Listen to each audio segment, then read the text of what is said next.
Hi, I'm Sarah, and I'm gonna perform one of my favorite songs. What if God was one of us? I'm Sarah. I'm a singer, actor, dancer, model, and singer. I said singer twice because I'm twice as good as the other bitches in this town. I live in Los Angeles, California. What a cliche, right? I'm a vegan because I think that animals are adorable. I mean, I eat steak like once a week, but other than that, I'm completely vegan. I run a feminist group that meets about twice a week. So far, the only person who showed up is some Hispanic guy, but it's a start. I heard there will be a lot of women here. I don't have a ton of friends, because I don't know, girls in this town get jealous and weird. I have like 800 followers on Instagram, so I'm good. Kevin, why would you cheat on me? I don't know, baby. I'm a stupid, confused man. Exactly. That is because men do everything wrong and women are better, and that is because... Cut. Sarah, the line is actually, I still love you. So yeah, I'm a busy gal.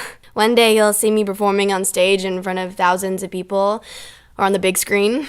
So, look out, world, Sarah's coming. Wait, who threw that?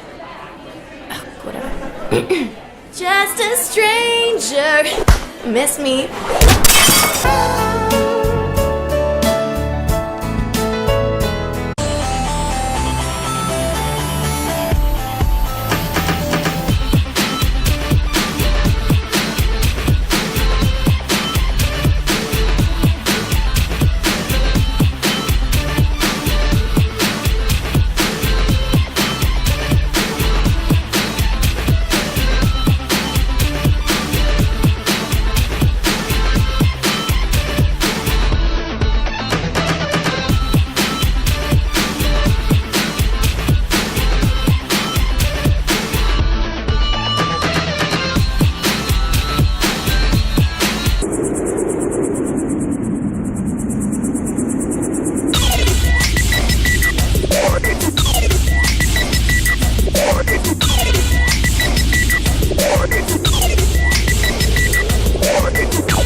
One.